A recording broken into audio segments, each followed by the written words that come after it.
कुछ याद आया? एपीएससी 2022 में ये वाला क्वेश्चन आपके एग्जाम में पूछा गया था दैट इनको आपको असेंडिंग ऑर्डर में अरेंज करना है, इन चारों स्टेटमेंट्स में असेंडिंग ऑर्डर में of the local acceleration due to gravity, right, of polar region, surface of the moon, centre of the earth या इक्वेटोरियल रीजन ऑफ अर्थ। कहां पर एक्सेलरेशन ड्यू टू ग्रेविटी कम है, कहां पर ज्यादा है, इसको डिकोड करने के लिए आज के सेशन में, अगर आपको ये नहीं पता है तो इसका कॉन्सेप्ट ही हम लोग आज के सेशन में डिस्कस करेंगे एंड इसका नाम है ग्रेविटी एनोमली। तो what do you mean by gravity anomaly? देखो, अगर ये पूरा अर्थ है, it is very clear that यहां पर भी अगर आप खड़े हो तो यहां पर भी आपको ग्रेविटेशन फील होगा, यहां पर भी फील होगा, यहां पर भी फील होगा और यहां पर भी फील होगा, हर जगह फील होगा। पर पता है इन रियलिटी इस वाले पॉइंट में नॉर्थ पोल या फिर साउथ पोल में जो आपको ग्रेविटी का वैल्यू होता है ना वो थोड़ा ज्यादा होता है।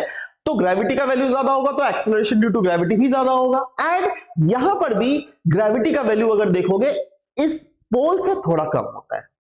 बट क्यों ऐसा क्यों होता है? पोल्स में ग्रेविटी का वैल्यू ज्यादा, इक्वेटोरियल रीजन में ग्रेविटी का वैल्यू कम। इसीलिए क्योंकि यहां पे ग्रेविटी का value throughout the earth हर जगह सेम नहीं है, इसीलिए we call it as gravity anomaly, right? Now let's subdivide this earth into this one quadrant wherein this is north pole, this is south, और कोई भी पोल reason ले लो और ये इक्वेटोरियल रीजन ले लो। Now मैं आपसे ये सवाल पूछता हूं, have you seen the real shape of earth? Is the real shape of earth this one, एकदम 100% spherical, या the real shape of earth is this one where the earth is stuff ऊपर से जो है दबा हुआ है? तो reality is earth is this shape का है ना, राइट? तो अर्थ जब इस शेप का है तो चलो इसको थोड़ा हम लोग अच्छे से डिस्कस करते हैं दैट इफ द अर्थ का रियल शेप अगर if it somewhat looks like this then how, like ये वाला पॉइंट ये है अर्थ का सेंटर से ये वाला point, this is what equator, right? तो यहां से इक्वेटर का वैल्यू मैं मान लेता हूं ये डिस्टेंस इज कैपिटल आर और ये वाला जो डिस्टेंस मैं मान लेता हूं ना स्मॉल आर, तो it is but obvious that small R थोड़ा छोटा होगा क्योंकि ऊपर से अर्थ दबा हुआ है as compared to this R, क्योंकि एक्चुअली में पोलर रीजन में इक्वेटोरियल रीजन में थोड़ा बल्ज क्रिएट होता है अर्थ का, राइट? जैसे आप एक ऑरेंज आपने खाया ना वैसा ही है।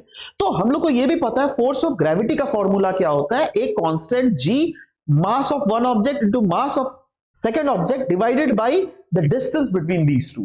और तो ये क्या है डिनोमिनेटर, तो डिनोमिनेटर का वैल्यू अगर छोटा होगा तो पूरा का पूरा वैल्यू बड़ा होगा, राइट? इसीलिए क्या होता है ना, ये क्योंकि छोटा है तो पूरा का पूरा वैल्यू यहां पे बड़ा हो गया, तो इसीलिए इस पॉइंट में ग्रेविटेशन जो है वो ज्यादा होता है ग्रेविटी, और इस पॉइंट में क्योंकि ये आर का वैल्यू थोड़ा ज्यादा रिस्पेक्टिवली बड़ा होगा इसीलिए यहां पे ग्रेविटी का वैल्यू थोड़ा कम होगा। And this is the fact which results in the fact that yes pole mein there is maximum gravity because of the fact that there is less distance that the pole have with the center। but वहीं पर अगर मैं equatorial region दे दूं, equatorial region में gravity का value जो है ना वो मैक्सिमम होता है and the reason is that ये इक्वेटर वाला रीजन जो है यहां से इसका डिस्टेंस इज ह्यूज, बहुत ज्यादा है from the centre. I hope that इसके बाद आप आराम से ये क्वेश्चन भी सॉल्व कर सकते हो जिसमें क्लियर सा बात है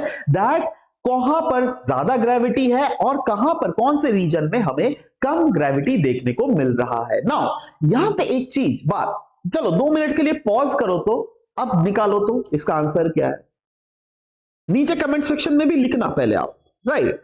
नीचे कमेंट सेक्शन में पहले लिखो उसके बाद इसको निकालने की कोशिश करना। हो गया? अब देखो इसको मैं सॉल्व करने का आपको ट्रिक समझाता हूं, बहुत इजी ट्रिक है, right? What is that trick? The trick is that if you see that हम लोगों ने अभी देखो ग्रेविटी जहां पे पड़ा हुआ वहीं पे local acceleration due to gravity भी ज्यादा होगा, राइट? हम लोग को यहां पर जो 4 ऑप्शंस दिए हुए हैं इन 4 ऑप्शंस में हमें कौन सा पता है, what do we actually no?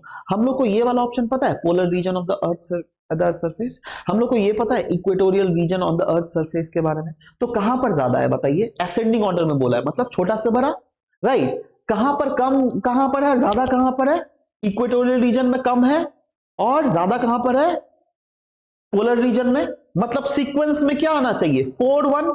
मैंने अभी आपको सरफेस ऑफ द मून में भी नहीं बताया, सरफेस मून में तो और भी कमी होता है, ऑब्वियस सा बात है, और सेंटर ऑफ द अर्थ में भी हम लोग को पता भी नहीं है, छोड़ो 2 मिनट के लिए भूल जाओ उसको, नहीं पता है हम लोग को। ये तो पता है ना दैट पहले, क्योंकि असेंडिंग ऑर्डर में बोला है तो पहले छोटा उसके बाद बड़ा। छोटा क्या है, यस छोटा वैल्यू क्या है आपका हमारा इक्वेटर वाला, तो इक्वेटर वाला 4th नंबर पॉइंट में है। बड़ा वैल्यू क्या है, पोलर वाला, राइट। सो 4 1 कहां है, देखो यहाँ पे क्या 4 1 है, नहीं 1 4 है। यहाँ पे 4 1 है, हाँ 4 1 है। यहाँ पे 4 1 है, नहीं 1 4 है। यहाँ पे 4 1 है, नहीं 1 4 है। तो ये भी नहीं होगा, ये भी नहीं होगा, ये भी नहीं होगा, this is the correct answer. ठीक है, so these are the kind of tricks that we often need to follow when we are attempting this kind of questions, right? So undoubtedly ये सब चीजें आप लोग को सीखना पड़ेगा अगर नहीं सीख रहे हो ना, क्योंकि देखो फेस वैल्यू में अगर आप इस क्वेश्चन को देखो तो देखने में डर लगता है, अरे बाबा हम नहीं करेंगे ना बाबा ये क्वेश्चन है, देखने में इतना बड़ा बड़ा क्वेश्चन, 4 स्टेटमेंट्स दे दिए, 4 क्या क्या लिखा हुआ है, आज तक तो पढ़ा ही नहीं है, सेंटर ऑफ द अर्थ ये तो क्लास में पढ़ा ही नहीं गया है हम लोगों को, हम पढ़ाई नहीं गया तो चलो भाई छोड़ ही दो उसको। ना ना ना ना ना, देखो मैं आपको एक यहाँ पे साइकोलॉजी का गेम समझा रहा हूं, राइट। सिविल सर्विस जो एग्जाम है ना, ये it is all about psychology. और साइकोलॉजी क्या बोल रहा है दैट आपका यहां पर सिलेक्शन कब किया जाएगा, तभी ना किया जाएगा व्हेन यू आर एफिशिएंट। अगर सोचो आपको एक एफिशिएंट एक ऑफिसर सी तो चाहिए भाई, कौन, अगर आपको एक बहुत बड़ा प्रोजेक्ट, बहुत बड़ा कोई प्रॉब्लम आपको दिखे, राइट, तो आपको उसका सॉल्यूशन चुटकियों में निकाल देना है ना। यही ना, देखो भले ही जितना बड़ा सॉल्यूशन प्रॉब्लम था, माफ करना, सॉल्यूशन क्या था, चुटकियों वाला था, क्योंकि आपको सिर्फ और सिर्फ पोलर रीजन और इक्वेटोरियल रीजन का इक्वेशन अगर याद है तो आप आराम से पूरा आंसर दे दोगे, राइट। तो कभी भी डरो मत, अगर यूपीएससी या फिर एपीएससी में ऐसे क्वेश्चंस आपको पूछे जा रहे हैं, क्यों पूछे जा रहे हैं, आप लोग को डराने के लिए, बट हम लोग को बिल्कुल डरना नहीं है। क्यों, क्योंकि we are much more smarter than what they think, and yes we will clear this paper together, right. अगर आपको इसी टाइप के कोई भी कैसे भी डाउट है, प्लीज नीचे कमेंट सेक्शन में ऑफ कोर्स लिखिए, I will be always there to help you up, right? So this was all about the discussion. We'll be meeting in next session. I hope that this was fruitful. If it is at all fruitful, share it with your other aspirants friends as well. Thank you.